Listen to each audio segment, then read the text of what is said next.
Eu sunt Andrei. Astăzi o să vă spun prima mea poveste. Sunt începător, deci dacă mai vedeți ceva greșeli, nu-mi zice nimic.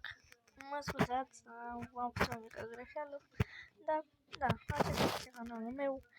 O să se numească De ale lui Andrei. Deci asta o să vă spun prima mea poveste, cum am ales cu o piatră în cap. Sau mai bine zis, cum era să mă aleg cu un chetroi în cap. Ei bine, eram frumos și eu la școală.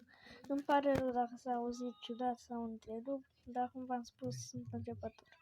Și îl văd pe ăla și încep să mă iau cu el. După, eu de nervi arunc cu pietre. Ăla se ferește și fuge.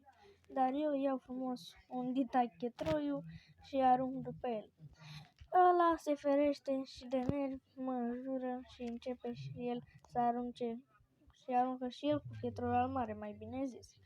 Eu mă întorc nepăsător și dintr-o dată văd pietrul ăla mare cum cade lângă mine.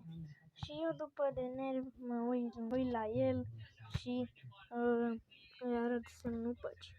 Și după plec în clasă, spun totul la doamna ce s-a întâmplat. Dacă colegii mei care țin cu mine de nu mai pot, îi spun lui doamna adevărul și după, din păcate, am fost pedepsit și eu și el.